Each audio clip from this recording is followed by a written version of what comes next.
Please note that this content is for adults only. Viewer discretion advised. If you haven't yet, hit the subscribe, like, and share.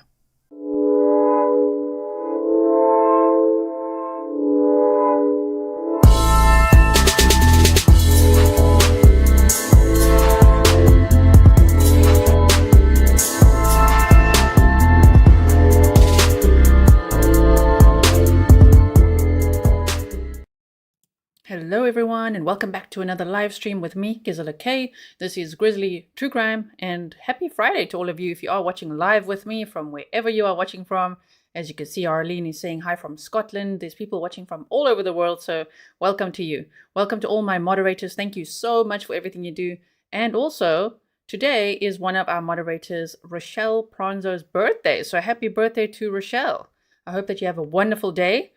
And also welcome to all my patrons. We're going to have our very first Patreon-only stream tomorrow. So if you are on Patreon, make sure you look at my latest upload. I've uploaded a video for you.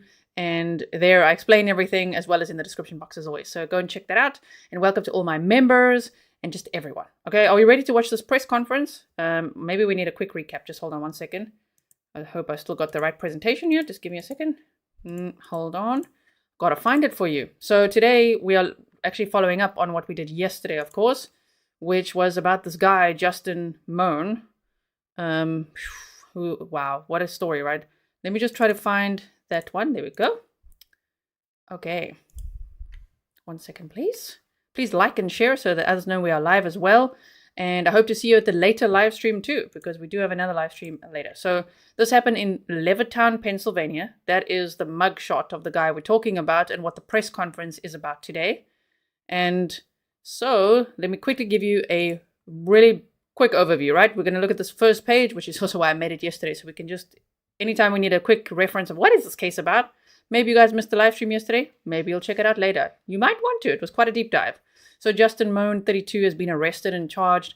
This was on January 31st of 2024 with first-degree murder, abuse of a corpse, and possession of an instrument of crime, which was a machete and a large kitchen knife. Oh my goodness. His phone had pinged in the area where he was caught, which is how they found him. He was hiding in the Fort Indiana Gap or National Guard Training Center, and he was armed. So that's pretty scary. He's accused of murdering his 68-year-old father, Mike Mohn, who was a federal agent. And we looked into all of that yesterday as well. So do check out yesterday's live stream if you didn't see it so that you can get all the details about who he is, what his background is, what he is, his rant, what it's about, where his mind is at, all that kind of stuff. He posted a 14-minute rant on YouTube. He had a YouTube channel with 115 subscribers, and the video stayed up for 6 hours and got 5,000 views before YouTube took it down. Which doesn't sound like YouTube at all, does it? YouTube is so freaking strict, but when it counts, oh my goodness, they had that video up for 6 hours. That is very scary. Anyway, so he posted this 14-minute rant online showing his father's decapitated head. The video has been removed, and he showed it at least twice throughout that video. And he said lots of crazy things, lots of political things and religious things, and he thinks he's the second Messiah. Oh, no. All sorts of things. Okay, so he's in the Bucks County Correctional Facility, and he's being held on no bail. The case is being investigated by the Bucks County DA's office, so we're going to hear from them today in this press conference, and also the Middletown Township Police Department, and with the FBI's assistance and the Fort Indiantown Gap Police Department. He's scheduled for a hearing on February 8th of 2024. So yeah, officials said he jumped the fence at a large military facility and was armed when he was taken into custody. So you'll hear them say at this press conference, which happened about 45 minutes ago or so now. We just missed it live. I didn't know they're going to have a press conference, but here we are watching it together now. And so you're going to hear how they say this could have been a massive manhunt, right? If they didn't catch him so quickly, they fear what could have been. So yeah, it would have been like another Cavalcante. Speaking of which, Danilo Cavalcante is back in court today. And Nick the Hat, who was in chat here yesterday as well, and has also covered this case, this one. He's been boots on the ground in this case as well. He's been covering the Cavalcante court hearing today as well. So if you follow me on X, you'll see I posted screenshots and things from Cavalcante in his new shoesies walking out of the courtroom. Gabriela Cruz, thank you so much. I really, really appreciate it. And happy Friday to you. All right, so are we ready, guys? Here we go. Let's put this on for you. I'm not going to boost the sound now because the sound is actually really good. You know, I was first checking it out. Do we need a boost? Tell me if we do, but the sound is great. The camera is great. This is a good press conference. Okay, Pennsylvania. Very nice. So, okay. Kirsten White says, I haven't heard of this yet. I do also want to say to any of those of you who saw the video, oh my word, before it was taken down because it was shared on Reddit, on X, on Facebook, on YouTube, of course. He posted it to YouTube and then everyone shared it everywhere. And they didn't know what they were clicking on and they saw it and now they like say they can't unsee it, which I understand. I've also seen the video. But the thing is, I'm so sorry, you know, that you clicked on that and didn't know exactly what you're going to see there. I mean, all these platforms thankfully eventually removed it, okay? So yes, okay. Here we go. Let me play this for you. Sound should be good. Guys. Not right. yet. Hold on. They'll get louder. Good morning. I'm Jennifer Shorn, District Attorney of Bucks County. I want to announce the individual standing behind me. To my left is Chief Deputy District Attorney. They do get louder, but I do want to actually boost it in case, okay? We can control that ourselves. Matthew Linetti. To my right is Deputy District Attorney Ashley Toohey. And to her right is Assistant District Attorney Christine Sassani. They're the prosecution team assigned to this case. Behind me is Lieutenant Bob Gorman and Detective Tim Furman from the Bucks County District Attorney's Office, the county detectives assigned to investigate this case.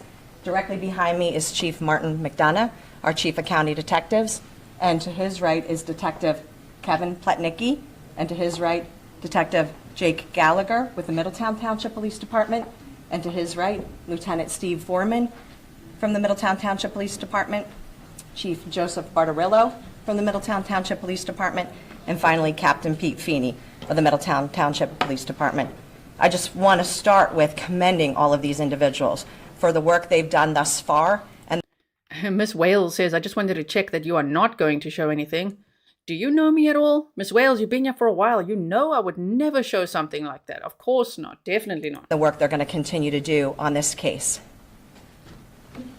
On Tuesday, January 30th of 2024, at 6:59 p.m., the Middletown Township Police Department was dispatched to a death investigation at 145 Upper Orchard Drive in Levittown, Middletown Township. While en route, they received updated information that an elderly male had been found in the bathroom with a large amount of blood and that his head had been decapitated. The head of this. So we already did our recap and I've already given a trigger warning, but trigger warning because this case is very upsetting. It's very graphic and yeah, thankfully we're not going to see the video or anything like that. But they are going to be describing the same as we did yesterday. So if you saw yesterday's live stream, that timeline and the bullet points, that's what they are describing here. Deceased individual was located in an adjacent room, wrapped in saran wrap and in a cooking pot. Denise Mohn had arrived home and found her decapitated husband and ran to a neighbor's house where she asked that they call the police. Middletown Township Police arrived at 7:06 p.m. The victim has been identified as Michael Francis Mohn, who was 68 years of age. He resided at that residence with his wife and his adult son. He was a federal employee with the Army Corps of Engineers. So we didn't get to see this picture of him yesterday. This is the victim, Michael Mohn, who was Justin Mohn's dad. And man, his wife discovered, you know, his body and he had been decapitated. So can you imagine? I just can't imagine how his wife is doing. You know, I hope she's doing okay. I hope she knows she's got a lot of support from all over the world because it's horrendous. It's trauma that I don't know how one gets through that. It's really hectic, right? So this is a really nice picture of him as well, Michael Mohn. The victim's white Toyota Corolla and his adult son, Justin Daniel Mohn, were missing from the residence. Justin Daniel is 32 years of age. Police started a homicide investigation and the vehicle was entered into NCIC. Police were advised of a YouTube video depicting Justin Mohn holding the severed head of his father, Michael Mohn. Yep, he held that horrifying evidence in a cooking pot on the video, just, loud and proud, showing the world and saying all sorts of crazy things.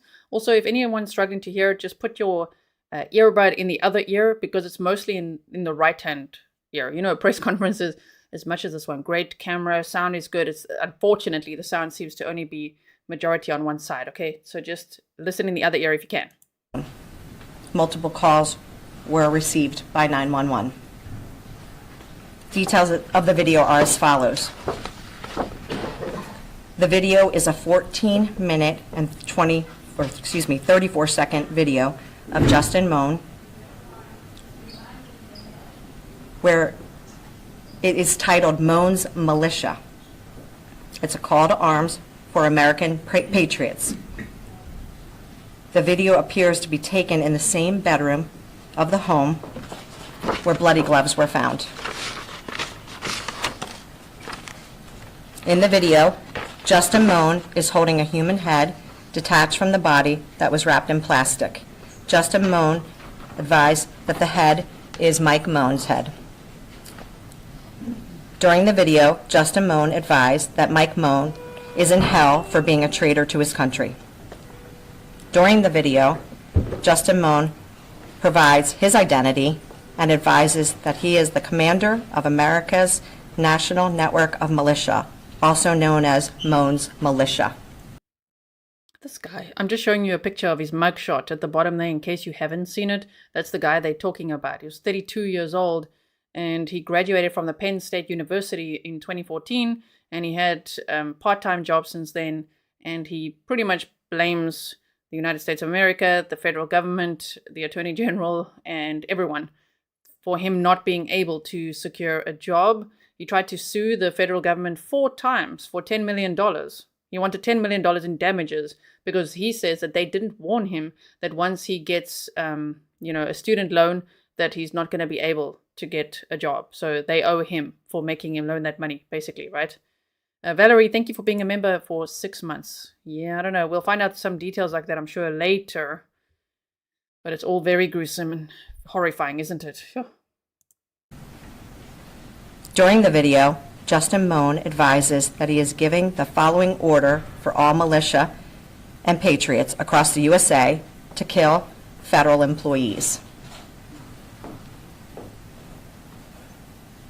He also ordered that individuals from the FBI, IRS, and other federal law enforcement officers, and for those that work at the courthouse, to be arrested, that all federal agents, U.S. Marshals, federal judges, and Border Patrol be captured and tortured for information, and then publicly executed.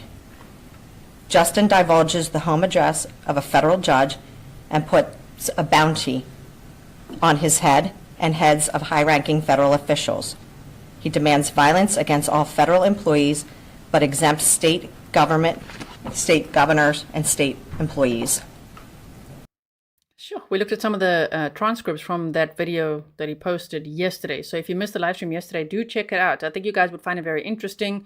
And I did the deepest dive I possibly could on this guy, his background.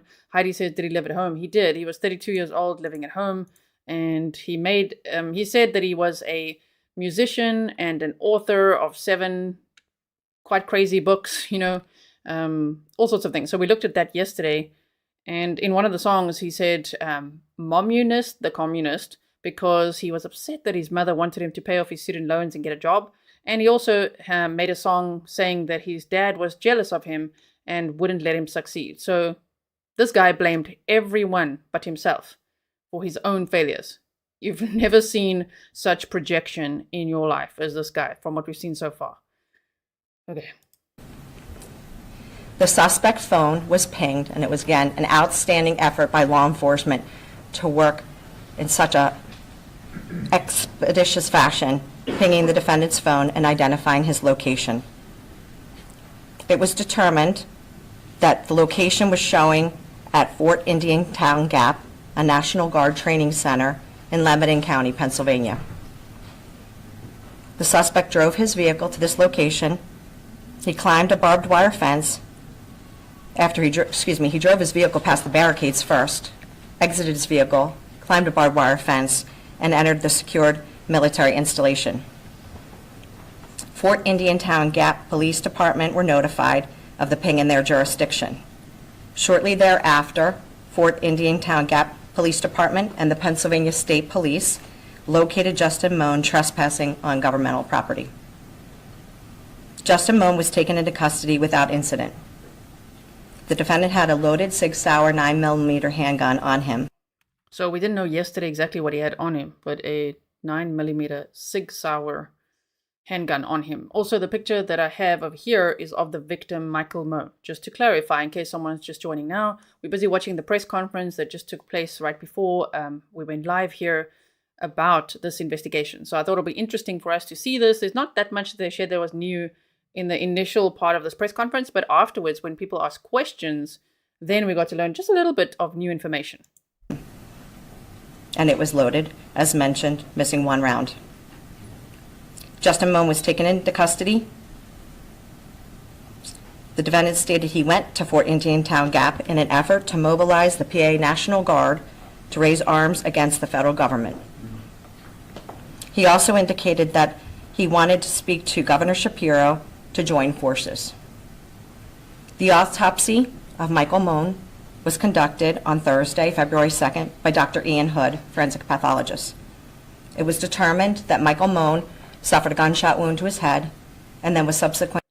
Damn, okay, I missed that part. So now we do know. So, Valerie, I think you were asking earlier? A gunshot wound and then the rest. Oh my goodness. ...dismembered, and that the mechanism was the use of a knife to sever limbs and tendons, and then ultimately a machete to sever a spinal column. This investigation, again, I can't speak more highly of the work that was done by my colleagues and fellow members of law enforcement. They identified the fact that the defendant purchased a firearm the day before murdering his father. He purchased that firearm at Johnson's in Croydon, Bristol Township, Bucks County on January 29th. The defendant is a graduate from Neshaminy High School and Penn State main campus. He previously worked and lived in Colorado, working for a contractor for Microsoft Corp. He's currently unemployed. He has no history of diagnosis. Oh, a contractor for Microsoft. Remember yesterday, if you were at the deep dive, don't worry if you weren't, because you can always check it out on the replay right after this. And I would encourage you to, because there was so much information in there, and we looked at documents and looked at everything we could about this guy. So he did say he worked at Microsoft Soft, remember? And we're wondering, did you, or are you like Chazzy Boy, Chandler Halderson, who worked at SpaceX, you know? But it seems like he had a contract at Microsoft. He had lots of part-time jobs. He also showed in his documents when he was suing the federal government, you know, how many jobs he'd applied for and didn't get. And yeah, he thinks it's everyone else's fault. Mental health issues, and there are presently no 302s or 201s in his history. I am going to turn it over to Chief Joseph Bardarillo, and then we'll be available to answer any questions you may have.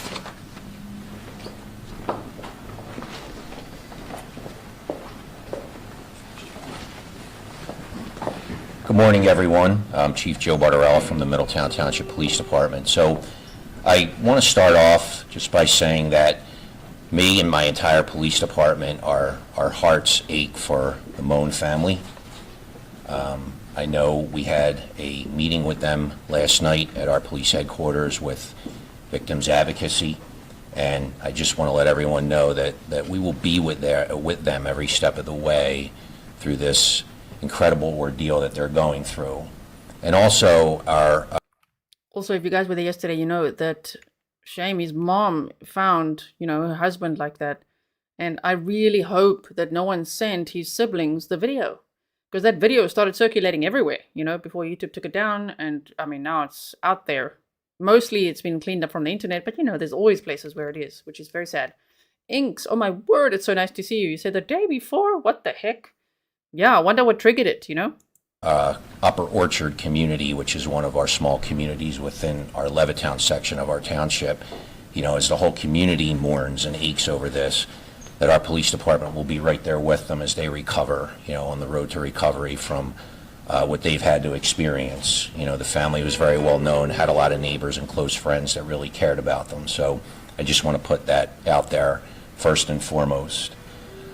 Next, the one thing I want to do is recognize all of the law enforcement agencies that played, such a huge role in making such a fast apprehension and bringing closure to this, and just in getting the apprehension within hours of the crime occurring.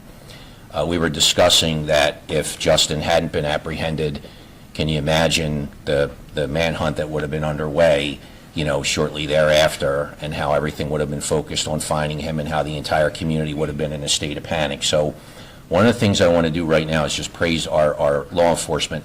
From my police department, our Detective Sergeant, Zach Brocious, he's the one that actually did, they call it the ping. I say tracking Justin's cell phone and pinpointing where he was.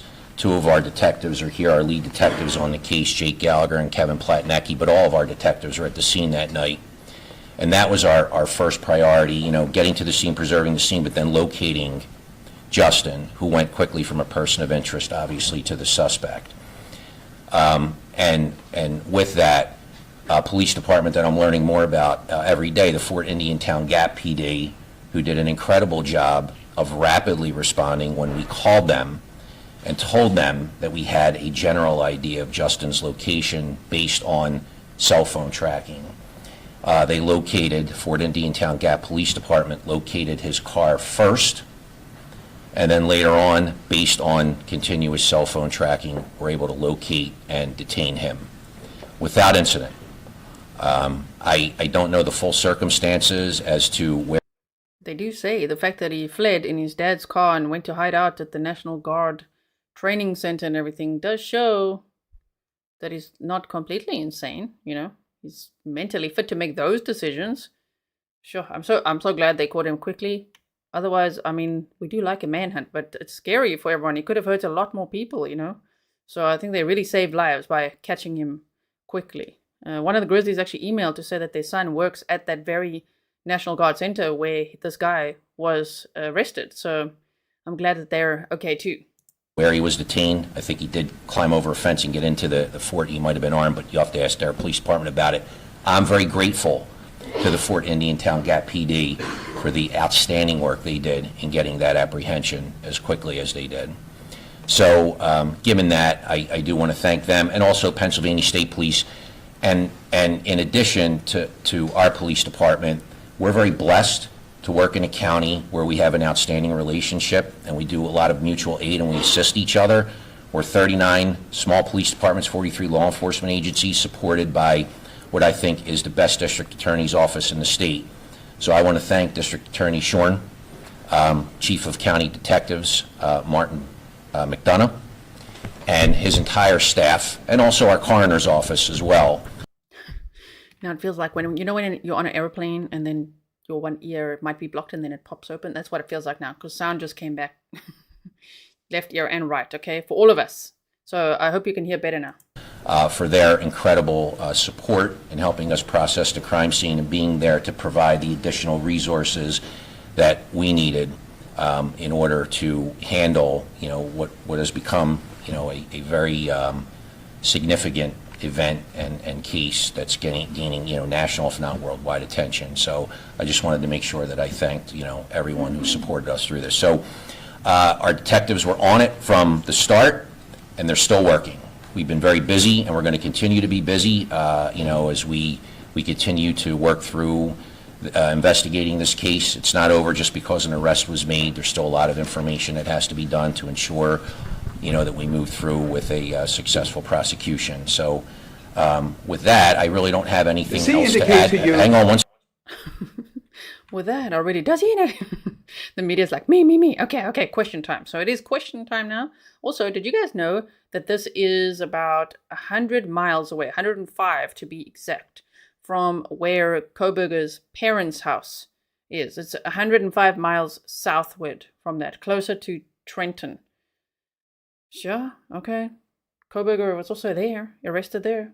Second, I don't have anything else to add, so I will just defer to District Attorney Shorn first, if she wants to take questions before I do. Thank you. Okay. Thank you, Chief Bartolini. DA, does he indicate to you what sets him off to kill his father Tuesday night?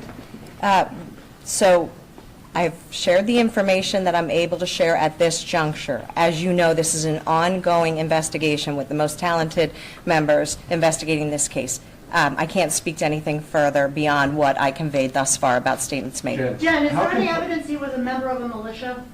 Or had militia ties? Obviously, I think his online manifesto speaks for itself at this juncture. Again, this is going to be an ongoing investigation for months, and we'll continue to investigate this through the successful prosecution with this team present. Jen, how concerning is this to you and everyone out there that this was up online as long as, with the calls for violence that were out there, that it was up as long as it was? That was incredibly concerning. I mean, obviously from an evidentiary value, that video is very important and we need to have possession of that. But it's quite horrifying how many views we understand it had before it was taken down.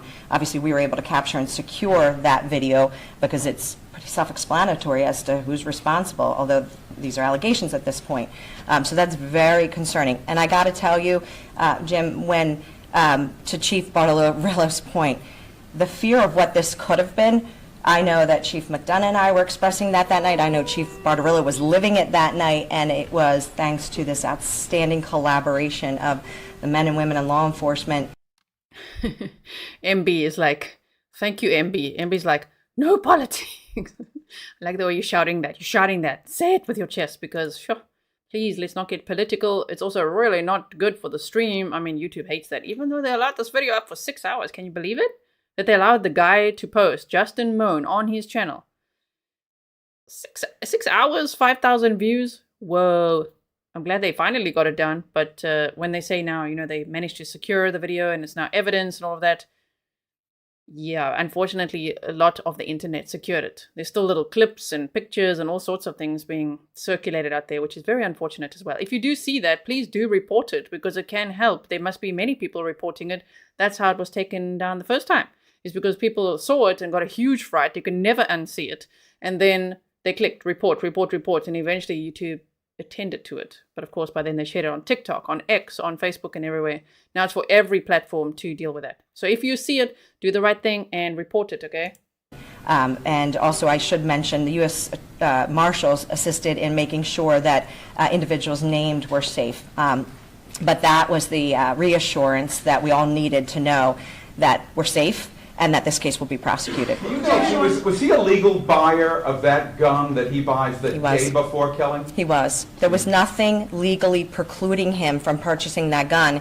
In fact, our investigation has revealed that he surrendered his medical marijuana card so as to be eligible to legally possess a gun. That also shows you the clear state of mind that he was in, having planned what he ultimately carried out. Has he had a mental health evaluation yet? I'm sorry, I can't speak to that. Did anyone have any interaction with YouTube, and what was that like in terms of a protocol to get that video down? Are you referring to anyone present team here? 1 second, please. Do you know if anybody around? We believe the federal authorities conveyed that, but also ultimately after the number of views, the content obviously became, that's a flag, that's a shot over the bow that something's unusual in that short period of time. So it came down pretty quick once we knew about it, but it was, excuse me, we did take steps obviously to preserve it, and we had that video. They want to make sure people know they do have it, just in case they think, well, do you not have it? Because just now people are going to think, oh, I got a copy, so I'll send it to you. They don't need it. They've got a copy. And now, if you see it anywhere, please report it, because it shouldn't be out there, and it's incredibly disrespectful to the victim and their families. It's horrifying. So, Bean said YouTube takes down content for no reason all the time, and they didn't catch this. Right? I mean, remember, we're going to talk about Courtney Clenny later. We've got another live stream coming up later. And it just reminds me of one of the videos of mine that they took down because I had showed that clip of the elevator fight between Courtney Clenny and Christian Obumseli. And YouTube was like, no, this is just too much. You know what I mean? And I'm like, whoa, okay. Damn. So, but this video stayed up for 6 hours. And it was really, the things he was saying, it's politics and religion, and saying he's now the American president and he's ordering people to kill other people and all sorts. Okay, it was really wild. Do you know what it got and how long it was up for? I'm sorry? Do we know how many views it got and how long it was up for? I know at some point when I was aware of it, there was over 5,000 views. Okay. You mentioned he had no 302s, but some neighbors said that they had reported him to police. Had he come to police attention before this incident? I'm going to turn that over to Chief Bartarello as it relates to that. I know you've been patiently waiting. Is it a separate, same question? Then I'll step aside.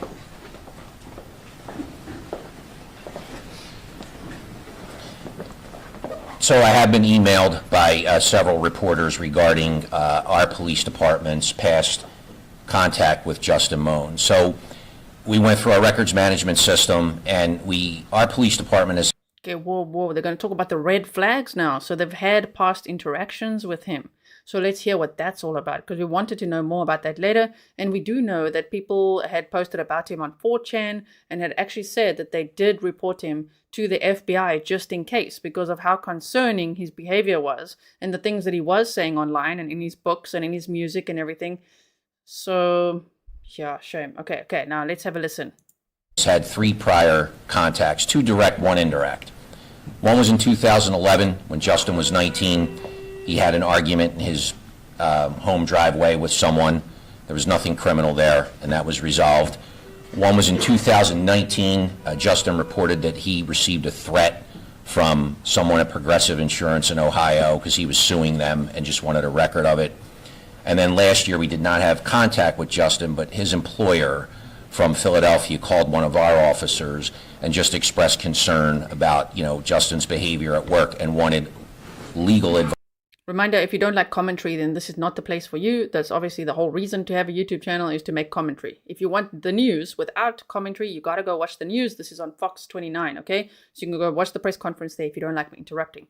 What I wanted to say was they did talk about him having a job in Colorado Springs for a little bit, and he was working at like a credit union, and he'd kicked open a door. I don't know what the circumstances were, but that got him fired. So I think when... Officer Bartarello here is saying that, one of the previous employers had contacted him. It might be that. Imagine if it's something else, though. I wonder what other behaviors there are. I'm sure lots more information will come out now. So if you do know anything, or you knew this guy or worked with him previously or something, and you have information to share with the police, please do that.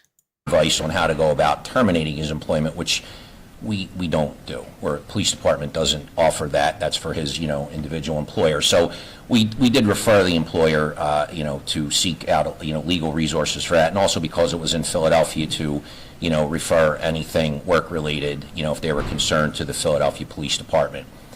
That's the only contact. I know we keep hearing that. So not Colorado. Huh? I wonder what other complaints he had, because he had many part-time jobs. You know how many...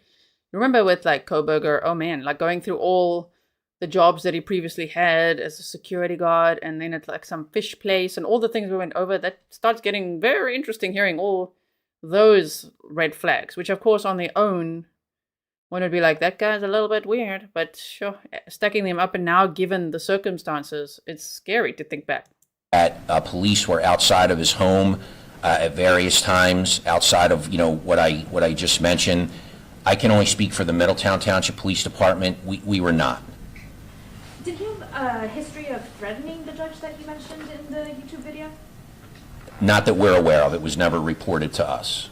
Chief, when the employer calls and says, I need legal advice how to fire this cat, does that prompt you to go to him? Do you have any contact with him after the employer We didn't calls? go to him after that, because the officer asked if, was there any criminal action on his part, or any threats made or anything like that. I think there was concern over, I guess, what Justin was writing, some novels that he was writing, but we did not have contact with him after that. No, direct contact.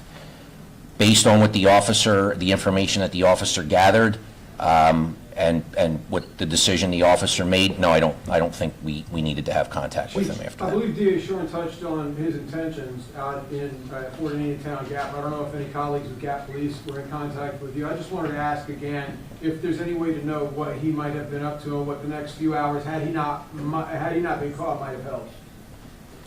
So you're asking I'm asking what his intentions right, so if we tracked him up there and he hadn't been apprehended, what what he would have I know done. it's a hypothetical, I'm just asking, Right. in talking with him since arrest, Yes. what you believe his intentions So were? I have no idea what he said since arrest, and I wouldn't be able to share that anyway, and I don't know what his intentions were, except that he was armed inside a National Guard base, so You have to be facing federal charges if the feds are involved. I'm not sure. I did see a comment earlier on the previous stream that we had yesterday saying he could face federal charges and all kinds of other charges, right? For all the things he also said on the video. Catherine, thank you so much for your £1.99 sticker. I really, really appreciate it. Okay. And to Veronique, if I want to say Koberger, I can because it's my channel. And this guy reminds me of Chandler Holderson, Brian Koberger, a little bit of Elliot Rogers, and then that other guy, what's his name? I forgot his name again. Joel Guy Jr., something like that. That one. It's scary to think how entitled, just from the outside looking in, we don't know all the facts yet, of course. I wonder, is he going to plead guilty eventually, or is he going to go to trial? I mean, I think this guy will go to trial, won't he? Yes, indeed. But it's scary just to think how entitled he was just from what we can see. The things that he was saying, I mean, just doesn't have to earn his way to the top. He could just say, I'm the president, and he believes he is. It's quite something, right? Police 123 CD. Welcome to Grizzly supporter. Sometimes with these online internet calls, there's some sort of dark web incel culture. Do we have any indication that anyone took his call seriously? Did he have any sort of online support in what he was calling for?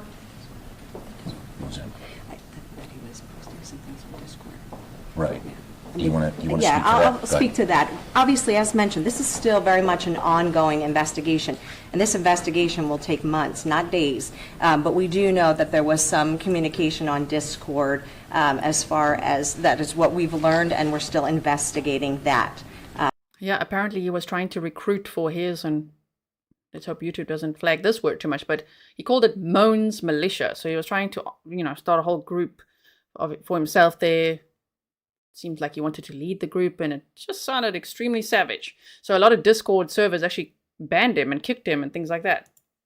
So as it relates to some of the things he conveyed in this video and his beliefs and position, the one thing I want to state again is it was evident to us that he was of clear mind in his purpose and what he was doing. Aside from what his beliefs are, he was of clear mind doing this, and that's an important fact to us in this prosecution. DA, do you expect you'll have a defense attorney claiming that he was insane, that he's a mental? So your argument is being made right here. Your view, clear mind, got rid of his marijuana license, got a gun, he knew what he was out there. Anytime we have a murder case, we anticipate what issues we may face in the subsequent prosecution. One of the things we always look at is there going to be a later claim of McNaughton insanity? That is a very specific definition where somebody is unaware of the nature and consequences of their actions. Not that they're perhaps what the common term crazy is, but it is a very specific terminology. And I can state with the evidence we have gathered thus far, this individual was acting with clear mind, aware of his actions, and proud of his consequences. Oh man, she said proud of his consequences. We did see that from his mugshot. This one, I mean, he looks proud. That's the word I used to describe him yesterday. Look at him. He's like, we said smug shot, right? Who said that yesterday? Smug shot. Share Bear says armed inside a base. Oh my, which also gives us a little view of how cocky he really is. He'll be armed at one of the best training facilities for the National Guard. Like, okay, dude, what is your plan exactly? What is the plan? Thank you so much, Rob. You said thank you for all your hard work, G. Thank you very much. Okay, we're almost done with this press conference. Your father's head off? I mean, isn't that an insane act? There is a complete and utter difference between what we would term that person's crazy to what is legal insanity, and that will be evident later when we prosecute this matter. Forgive the question, but if I'm not mistaken, you said that Mr. Mohn, the father, also had limbs. No, his head was dismembered. Yes, decapitated, dismembered, post-mortem. Okay. Mm-hmm. Do you know how long he had been planning this? But he bought the gun the day before. Do we know how far back beyond that? We don't at this juncture. It's still pending. Obviously, we're going to gather as much information as relates to that. Yeah, they probably had a search warrant now and would have to look through any diary entries or, anything, either they wrote down or typed up or whatever it is to know, well, how far back did this planning go? B said, I thought creators, YouTube posts have to get screened before posting, or was it live? They don't, it only gets screened for monetization. And so if YouTubers say, I know the video's flagged and all that, normally it would be for limited monetization. That part bothers me only because it's limited reach then, and then nobody sees it. Because if they're like, ooh, this topic's a little dodgy, then they don't show it to your viewers and then nobody sees it, you know? So for him though, his channel wasn't monetized. He had 115 subscribers. This was the only video on that day that was posted on his channel. I don't know if he had others before. He had a second channel as well. Both have been terminated for violating YouTube's policies. So I think they just took down anything that he'd ever made. But yeah, he could upload it. And because there's no monetization involved, YouTube doesn't prioritize screening it, if you know what I mean. They just looked at it like, oh, okay, well, you know, he uploaded it and that was that. And within 6 hours, with everybody mass reporting that saw it, because they got such a fright. I can't imagine. Imagine if you were just like scrolling the day and then like, what is this? What is this video? That's pretty scary, right? And for his channel, I mean, he had not much going on there for quite some time. To get 5,000 views in the 6 hours, you could just imagine. For a channel that is almost non-existent, that was good views, which is not something I'm trying to say positively. I'm saying, yeah, that's how it started spreading. It started really gaining momentum, which is a scary thought. Lots of people saw it that really didn't want to. They didn't know what they were looking at.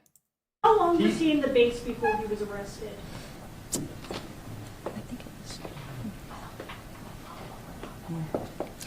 We don't believe it was that long. I'm sorry.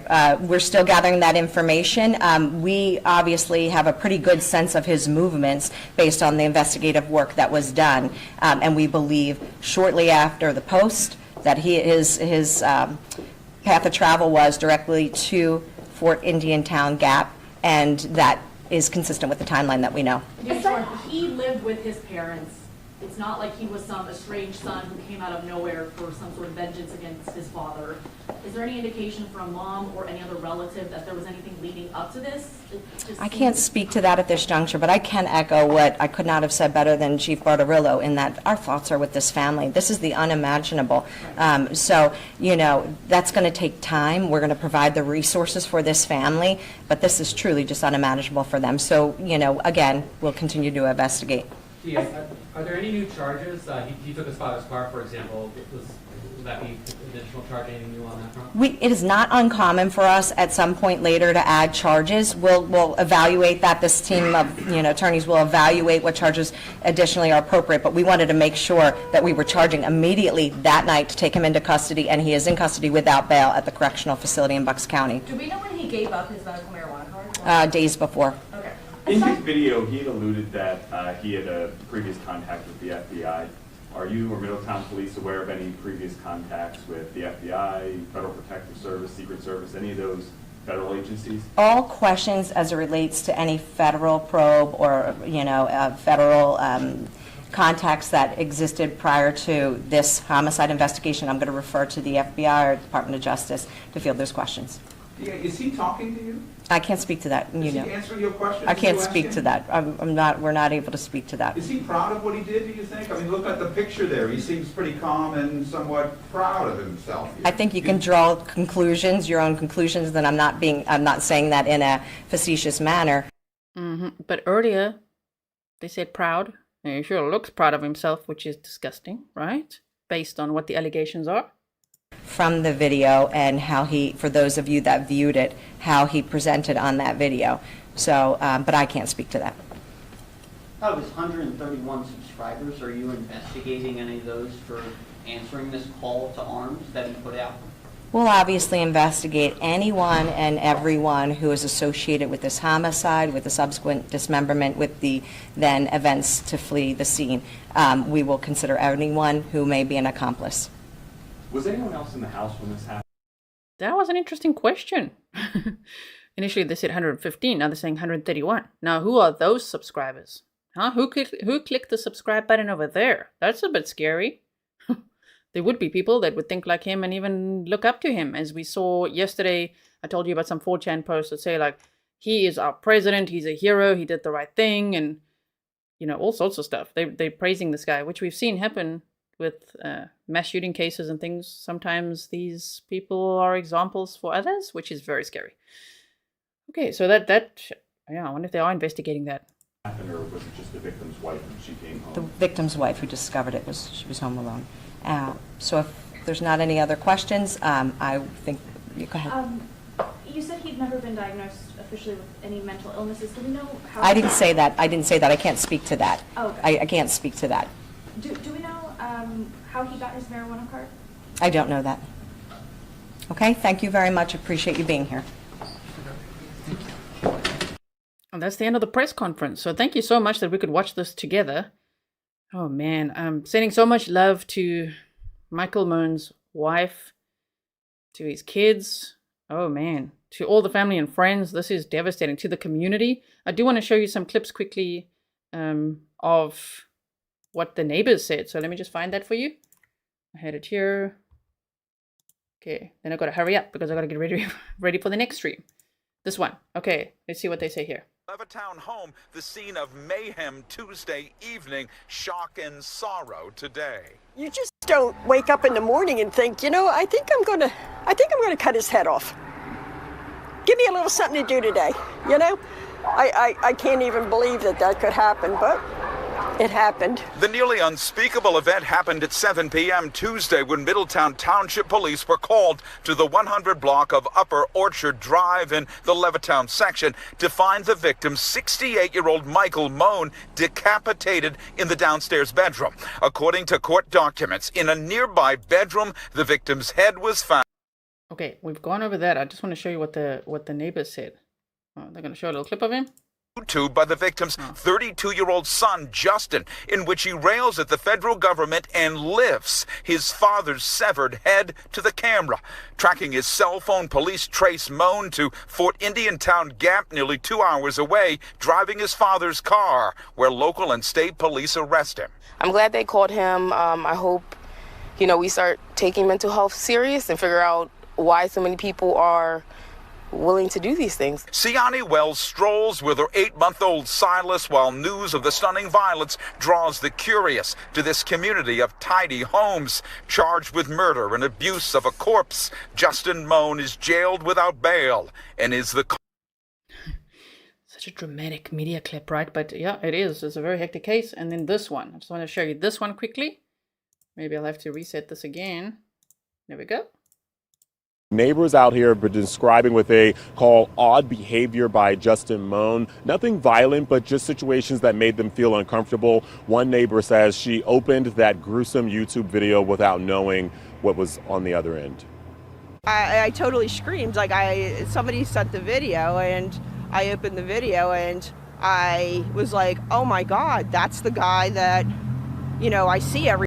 Shame, but why would people send the video without saying, listen, this video is very hectic, just be prepared or buckle up, or it's very graphic, maybe don't open it if you can't. I don't know. It's just like people just sending it everywhere. It's just also so cold, just like, look at this. I mean, it's like rubbernecking, come on, man. Also, for those of you asking, they said at the press conference that Michael Mohn was shot in the head and then decapitated. So he died from a gunshot wound to the head is what he said. That's what the autopsy results were.